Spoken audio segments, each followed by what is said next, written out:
Hello everybody, welcome back to the channel. My name is Ron, and today we're going to be going over Engineer's worst overclocks. Big quotations on worst.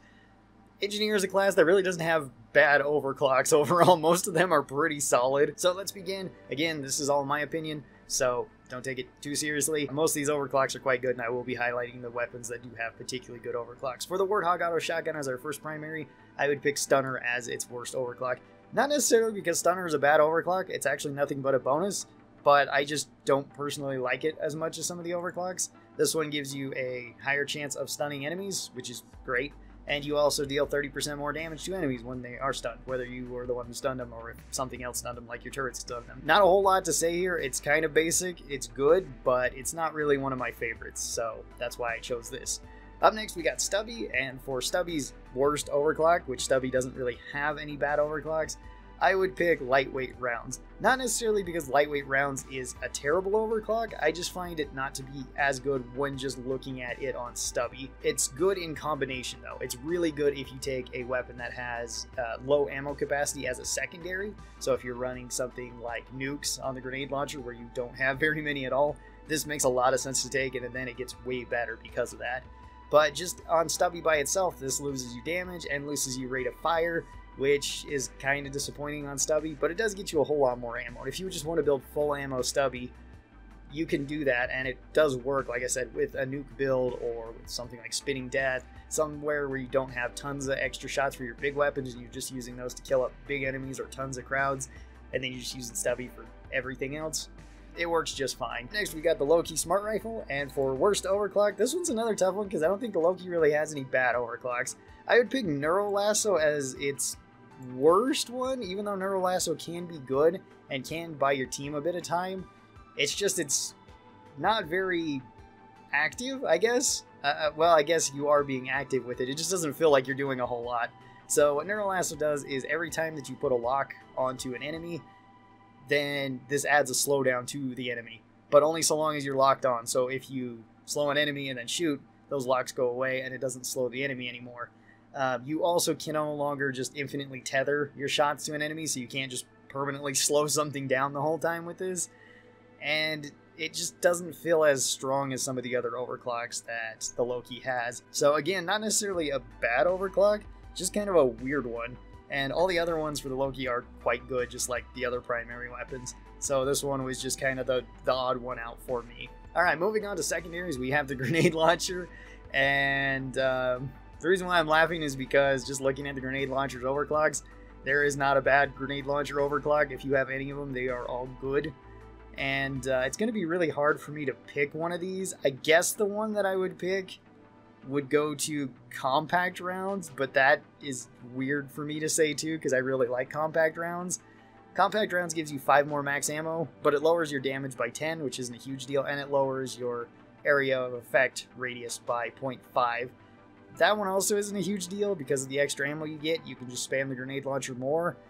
I picked this one because we have 3 ammo overclocks, or kind of ammo overclocks for the grenade launcher, and I think the other 2 are a little bit better. Pack Rat just gives you 2 ammo. That's it. It's a good overclock, but it's kind of boring. And the other one being RJ250, which essentially doubles your ammo, and you can rocket jump with it, which is super fun, but it does lower your damage more significantly. Just solid overclocks across the board. If you have any of them, try them all out. They're all really fun. You can build the grenade launcher a bunch of different ways, and it is a super interesting weapon. Up next, we have the Breech Cutter, and for this one, again, I'm going to pick kind of the weird one, or the odd one out. I'm going to pick Roll Control. Even though you could argue some of the other ones here, because Breech Cutter has some wonky overclocks, this one doesn't necessarily give you a whole bunch of tactical value. It can give you some, but it's not always necessary. So when you fire out your shot, you can hold down your trigger, or hold down your mouse, whatever it might be, and then your Breech Cutter shot will start to spin.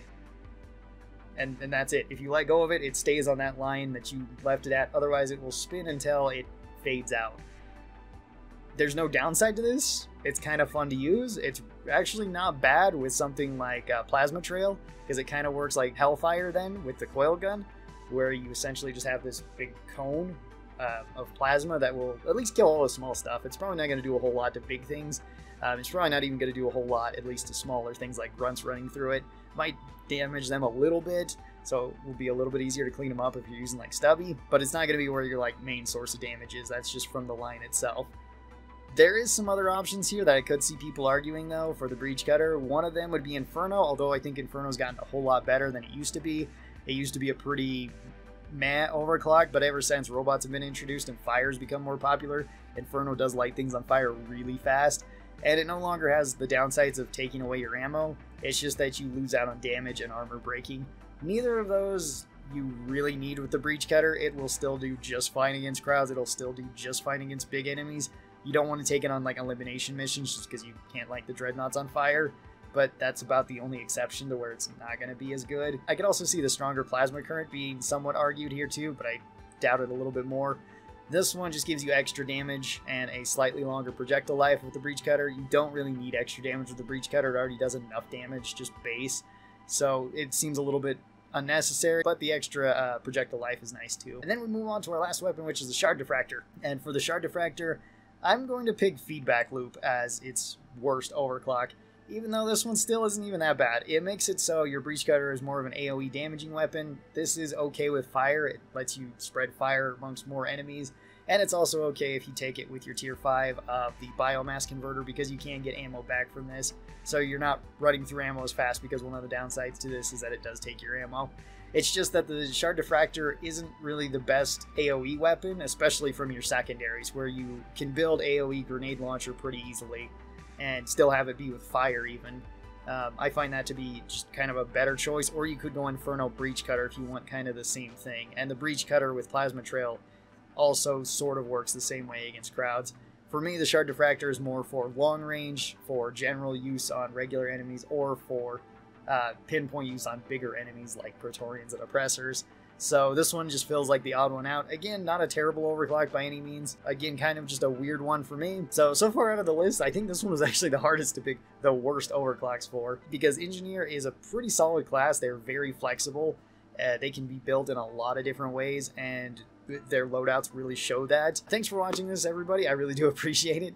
These have been a lot of fun to make. Next time we're going to be taking a look at Driller and going over all of Driller's weapons. That one's going to be interesting, especially for some of them. Special thanks to the supporters of this channel, these members over here on YouTube, and my patrons over on Patreon. They get early access to videos just like this. And if you guys would like to have early access to these videos, you can. There is a link down in the description for both of those, as well as the join button down below. Thanks to everybody who does that. I hope you guys have a great rest of your day, and I'll talk to you next time. Bye-bye!